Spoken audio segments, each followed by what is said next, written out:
श्री इमरान प्रतापगढ़ी। धन्यवाद सभापति महोदय, आपने मुझे आम बजट पर बोलने का मौका दिया। Sir my time. नहीं, pause my time Shri Imran Pratapgarhi कहा गया है। सर थोड़ा सा इसकी जांच कराओ। मैंने कहा यहाँ प्रमोद प्रतापगढ़ी भी बैठे। ये आपसी मामला है, ये खत्म होने वाला नहीं है मेरे से। इसकी जड़ें बहुत गहरी गई हुई हैं। मैं रोज देखता हूँ ये जड़ें गहरी होती जाती हैं। इमरान प्रतापगढ़ी। धन्यवाद सभापति महोदय। 83 मिनट 71 बार थपथपाई गई मेज, 14,417 शब्दों का बजट भाषण और उस बजट में अपने लिए राहत तलाशती मिडिल क्लास की हैरत ज़दा आंखें। सभापति महोदय, मेरे हाथों में जो दस्तावेज है, दरअसल ये देश के किसानों, गरीबों, मजदूरों की उम्मीदों का स्मारक है। ऐसा लग रहा है जैसे वित्त मंत्री महोदया ने बजट नहीं तैयार किया है, बल्कि प्रधानमंत्री जी की मन की बात का संकलन तैयार किया है। टूटा हुआ लश्कर का भरम देख रहे हैं, टूटा हुआ लश्कर का भरम देख रहे हैं और जिल्ले इलाही के करम देख रहे हैं। ताकत का नशा अक्ल पे हावी है तुम्हारी, तुम देख न पाओगे जो हम देख रहे हैं। वित्त मंत्री महोदया ने इस बजट में महंगाई पर सिर्फ 10 शब्द बोला है।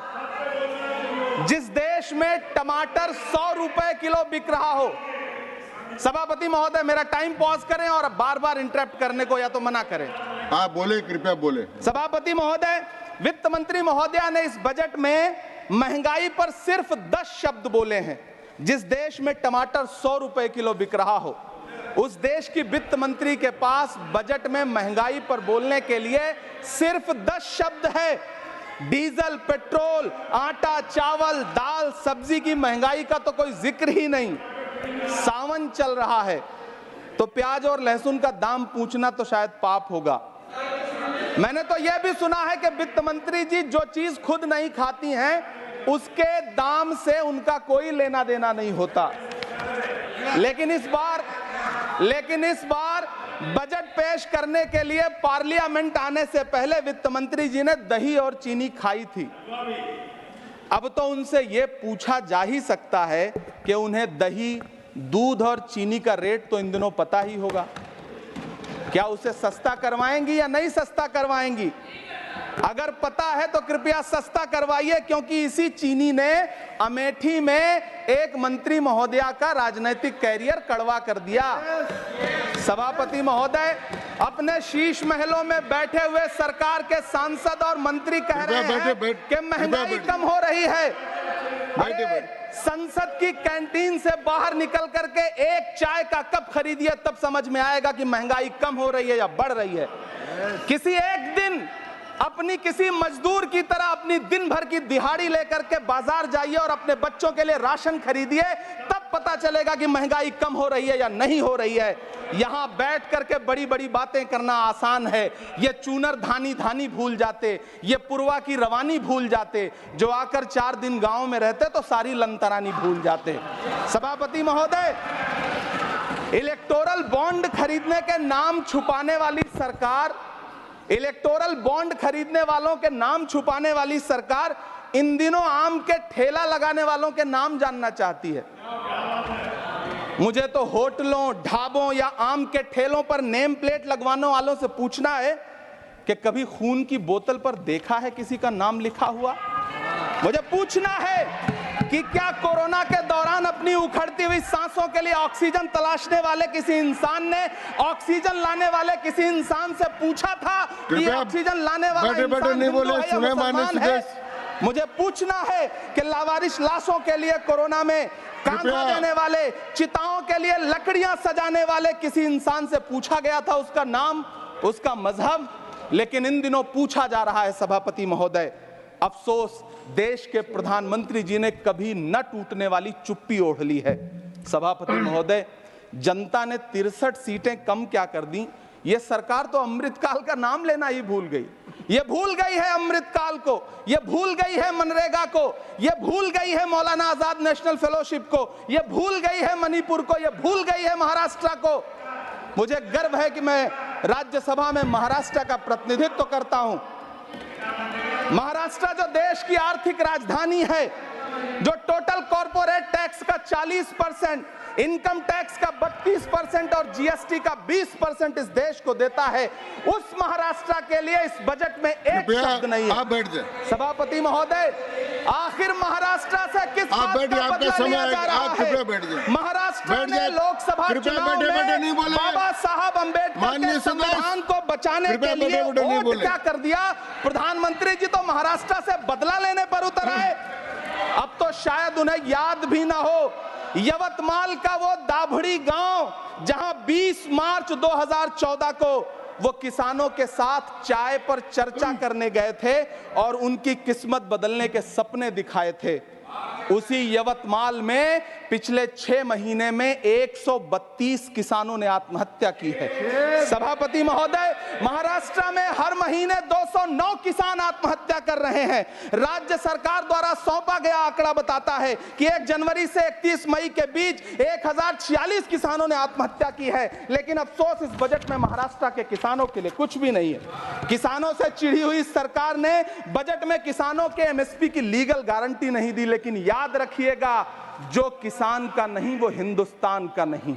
सभापति महोदय, मुझे वित्त मंत्री जी से पूछना है कि वो जो कुछ साल पहले 100 स्मार्ट सिटी बनाने का ढोल पीटा गया था, सुना है उस ढोल में पानी भर गया है, इसीलिए आपने उसका नाम बदल करके सिटीज ऑफ ग्रोथ हब्स रख दिया है।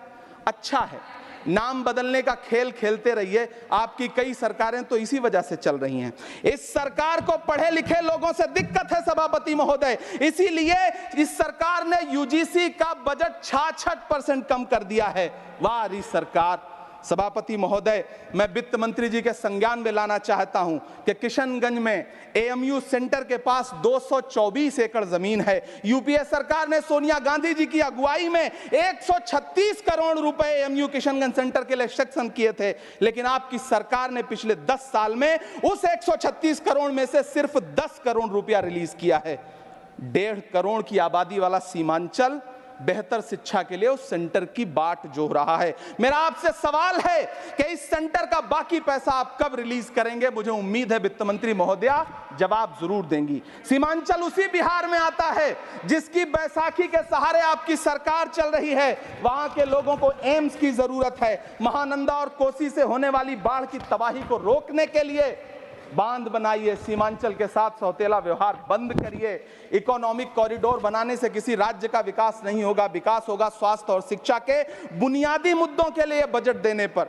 सभापति महोदय, एक तरफ तो इस बजट में पीएम आवास योजना के तहत 3 करोड़ अतिरिक्त मकान देने की घोषणा है और दूसरी तरफ लखनऊ के अकबर नगर में 1280 वो मकान हैं जिन्हें रिवर फ्रंट बनाने के नाम पे बुलडोजर से जमींदोज कर दिया गया।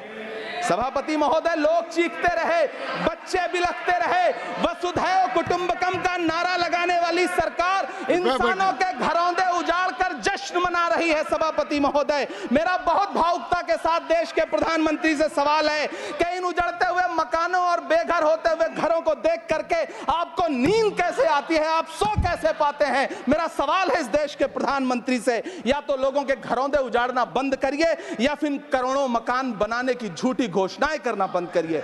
यह बजट झूठ का पुलिंदा है। यह बजट आपके पिछले साल के बजट का कट कॉपी पेस्ट है। यह बजट हमारे चुनावी घोषणा पत्र की नकल करने की एक बेईमान कोशिश है। लेकिन कहावत है ना कि नकल के लिए भी अकल चाहिए। मेरे हाथ में एक तरफ न्याय पत्र है जो हमारा है और दूसरी तरफ अन्याय पत्र है जो आपका है। इस सरकार को आलोचना सुनने की आदत नहीं है सभापति महोदय। जब आप इनसे सवाल पूछिए तो ये कहते हैं कि आप बताइए 70 साल में आपने क्या किया है। मैं तो इस सदन में कहना चाहता हूं सभापति महोदय कि हमसे 70 साल का हिसाब मांगने वालों, जो सरकार अपना चलाया हुआ 2000 का नोट 7 साल नहीं चला सकी, वो हमसे 70 साल का हिसाब मांगती है। सभापति महोदय, मैं अंत में आपसे यह कहना चाहता हूं, यह बजट बैसाखी पर टिकी हुई सरकार का कुर्सी बचाओ बजट है। इस बजट में राज्यों के साथ, किसानों के साथ, नौजवानों के साथ, महिलाओं के साथ, देश के मिडिल क्लास के साथ अन्याय किया गया है और इस अन्याय का खामियाजा आपको महाराष्ट्र, हरियाणा और झारखंड के चुनाव में भुगतना पड़ेगा। सभापति महोदय, इस सरकार ने नोटबंदी लगाकर देश की आम जनता की पूंजी छीन ली। बैठे नहीं बोले, कृपया। टैक्स लगा करके छोटे व्यापारियों के कारोबार छीन लिए, पेपर लीक करवा करके युवाओं की आंखों से नौकरी के सपने छीन लिए, अग्निवीर लाकर देश के जवानों की उम्मीदें छीन ली, बुलडोजर लगाकर लोगों के आशियाने छीन लिए, महंगाई लाकर देश की जनता की थाली से निवाले छीन लिए और नारा लगाया कि हम तो सेवक हैं, 18-18 घंटे काम करते हैं। इन्हीं लोगों के लिए किसी ने शेर कहा है कि जो सच और झूठ में दूरी है वो दूरी समझते हैं, सियासी हाकिमों की हम भी मजबूरी समझते हैं, वो अपना हक समझते हैं निवाला छीन लेने को, डकैती को बहुत से लोग मजदूरी समझते हैं। हमें पता है कि कैसी मजदूरी की जा रही है। सभापति महोदय, मैं यहाँ खड़ा होकर के अंत में आपसे कहना चाहता हूं कि इस बजट में तमाम राज्यों के साथ अन्याय किया गया है, इस बजट में युवाओं के साथ अन्याय किया गया है, महिलाओं के साथ अन्याय किया गया है और खास तौर से महाराष्ट्र के लिए कुछ नहीं रखा गया है। महाराष्ट्र बाढ़ से जूझ रहा है, पानी बरसने से वहां 1500 से ज्यादा लोग मारे गए हैं। उस शहर को, उस राज्य को 4000 करोड़ के पैकेज की जरूरत है ताकि जो फसलें बर्बाद हुई हैं लोगों को राहत दी जा सकी, लेकिन अफसोस इस बजट में महाराष्ट्र के लिए ऐसा कुछ भी नहीं है। मैं आखिर में यह कहना चाहता हूं कि पिछले 7 दिन से इस बजट का बड़ा ढिंढोरा पीटा जा रहा है, इसे महान बताया जा रहा है, लेकिन कौन महान बता रहा है? सत्ता पक्ष के लोग, उन्हें तो बताना ही है, क्योंकि मैं अवध क्षेत्र से आता हूं, प्रतापगढ़ से, नीरज भाई भी अवध और पूर्वांचल से आते हैं। वहां एक कहावत है कि बिटिया की तारीफ किसने की? बिटिया की महतारी ने, यानी कि बेटी की प्रशंसा किसने की? मां ने। तो इस बजट की तारीफ सत्ता पक्ष करे तो करेगा ही, लेकिन विपक्ष के एक भी सांसद से आप पूछिए कि क्या उसके राज्य को कुछ मिला है, तो वो ये कहेगा कि नहीं, कुछ भी नहीं मिला है। बहुत बहुत धन्यवाद सभापति महोदय, मुझे आम बजट पर अपनी राय रखने के लिए।